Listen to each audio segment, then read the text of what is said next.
मंगल मूर्ति गणेश। एक बार धरती पर राक्षसों का अत्याचार बहुत बढ़ गया था। वो मनुष्यों के साथ साथ देवों पर भी अत्याचार करने लगे थे। सभी देव मिलकर भी उनका सामना नहीं कर पा रहे थे, जिससे राक्षसों का मनोबल बहुत बढ़ गया था। ये देखकर देवराज इंद्र सभी देवों के साथ कैलाश पर्वत गए और शिव जी से बोले, महादेव, राक्षसों ने धरती और स्वर्ग लोक दोनों में हाहाकार मचा दिया है। कृपया आप संसार में संतुलन बनाए रखने के लिए इन राक्षसों का संहार करें। आप सभी चिंता ना करें देव। संसार का संतुलन बनाए रखने के लिए मैं इन राक्षसों का संहार अवश्य करूंगा। ये कहकर शिव जी ने अपना त्रिशूल उठाया और देवों की सहायता के लिए उनके साथ चले गए। शिव जी की अनुपस्थिति में पार्वती जी कैलाश पर्वत पर अकेली थी। जब वो स्नान के लिए जा रही थीं, तभी उन्हें एक विचार आया। वैसे तो कैलाश में बिना आज्ञा कोई प्रवेश नहीं कर सकता, किंतु फिर भी मुझे अपनी सुरक्षा के लिए कुछ करना चाहिए। ये सोचकर उन्होंने अपने लेप की मैल से इंसान का पुतला बनाकर मंत्र उच्चारण कर उसमें प्राण डाल दिए। पहली श्वास लेते ही उस बालक ने पार्वती जी से पूछा, मैं कौन हूँ? तुम मेरे पुत्र गणेश हो। मैं स्नान के लिए जा रही हूँ। तुम कुछ देर द्वार पर पहरा दो और जब तक मैं स्नान कर रही हूँ तुम किसी को अंदर प्रवेश मत करने देना। जैसी आज्ञा माता। गणेश स्नान गृह के द्वार पर एक भाले के साथ पहरा देने लगे। कुछ समय बाद जब शिवजी राक्षसों का संहार कर लौटे तो उन्होंने सोचा, ये समाचार सबसे पहले मुझे पार्वती को देना चाहिए। लेकिन वो जैसे ही पार्वती जी को ये समाचार सुनाने स्नान गृह में प्रवेश करने लगे, गणेश ने उन्हें रोकते हुए कहा, रुकिए, माता की आज्ञा है कि मैं किसी को भी स्नान गृह में जाने ना दूं, इसलिए आप स्नान गृह में प्रवेश नहीं कर सकते। तुम कौन हो और मुझे स्नान गृह में प्रवेश करने से क्यों रोक रहे हो? मेरा परिचय छोड़ो और यहाँ से चले जाओ। गणेश को इस तरह अपना विरोध करते देख शिव जी क्रोधित हो गए। उद्दंड बालक, तुझे इसका दंड अवश्य मिलेगा। ये कहकर शिव जी ने त्रिशूल से गणेश पर वार किया। गणेश ने भी अपना भाला उठाया और दोनों के मध्य युद्ध आरंभ हो गया। शिव जी अगर महादेव थे तो गणेश को भी आदिशक्ति पार्वती जी ने बनाया था, इसलिए दोनों में बहुत समय तक घमासान युद्ध चलता रहा। इसके प्रभाव से डरकर ब्रह्मा और विष्णु समेत सभी देव युद्ध रोकने के लिए कैलाश पर्वत आए।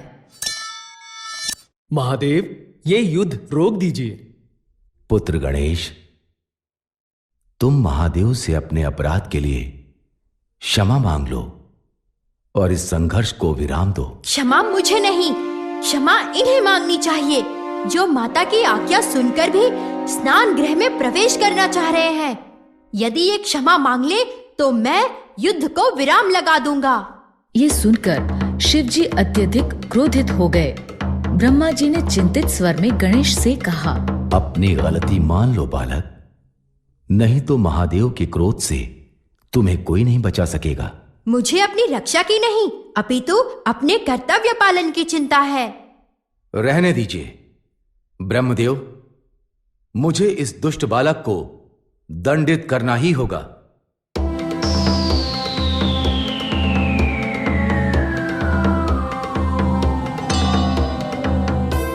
त्रिशूल के वार से गणेश का सिर धड़ से अलग हो गया माता! और आकाश मार्ग से होता हुआ मंगल लोक में जा गिरा। गणेश की विलाप भरी आवाज सुनकर पार्वती जी स्नान गृह से बाहर आईं। जब उन्होंने गणेश का मृत धड़ जमीन पर पड़ा देखा तो वो बहुत दुखी हुई और रोते रोते बोली, पुत्र गणेश, हे देव, ये आपने उचित नहीं किया। आप जल्दी से मेरे पुत्र को जीवित कीजिए। क्रोध में आपसे बहुत अनुचित कार्य हो गया है महादेव, इसलिए आपको गणेश को जीवित करना ही होगा। अब तक शिव जी का क्रोध भी शांत हो चुका था। वो पार्वती जी से बोले, हे देवी, गणेश का सिर मेरे त्रिशूल के वार से मंगल लोक में जा गिरा है और वैसे भी मेरे वार से कटा सिर वापस नहीं जोड़ा जा सकता, इसलिए क्षमा करना देवी, लेकिन गणेश को जीवित करना असंभव है। ये सुनते ही पार्वती जी क्रोधित हो गईं। हे देव, यदि आपने मेरे पुत्र को जीवित नहीं किया तो मैं सारे संसार को अपनी क्रोध की अग्नि में भस्म कर दूंगी। इस पर ब्रह्मा जी कुछ देर सोचकर बोले, महादेव, बालक गणेश को जीवित किया जा सकता है। किसी ऐसे बालक का सिर जिसे आपके त्रिशूल से ना काटा गया हो, बालक गणेश के धड़ से जोड़ा जा सकता है। इसलिए महादेव, आप अपने गणों को आदेश दीजिए कि वो उत्तर दिशा से किसी ऐसे बालक का सिर लेकर आएं जिसका चेहरा उत्तर दिशा में हो और जिसकी मां उसकी तरफ पीट करके सो रही हो। शिव जी समेत सभी देवों को ब्रह्मा जी की ये बात सही लगी। शिव जी ने अपने गणों को आदेश दिया। आदेश पाकर सभी गण उत्तर दिशा की ओर चल दिए। बहुत दूर जाने पर ब्रह्मा जी के कहे अनुसार उन्हें हाथी का बच्चा दिखाई दिया। इस हाथी के बच्चे का मुख उत्तर दिशा की ओर है और इसकी माँ भी इसकी तरफ पीट करके सो रही है। गण उस हाथी के बच्चे का सिर लेकर कैलाश पर्वत लौट आए। शिव जी ने हाथी के बच्चे का सिर गणेश के धड़ से जोड़ दिया और गणेश पुनः जीवित हो गए। पार्वती जी गणेश को जीवित देखकर प्रसन्न थी, लेकिन अपने पुत्र के सिर पर हाथी का सिर देखकर थोड़ी निराश भी थी। आपने मेरे पुत्र को एक हाथी का मस्तक क्यों लगाया? अब सारा संसार मेरे पुत्र का उपहास करेगा।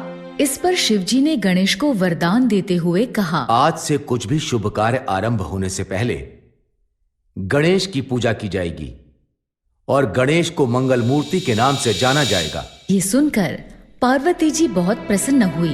उन्होंने बालक गणेश को गले से लगा लिया। शिव जी ने भी गणेश को गले से लगा लिया। इस तरह गणेश का जन्म हुआ और उनका नाम मंगल मूर्ति पड़ गया।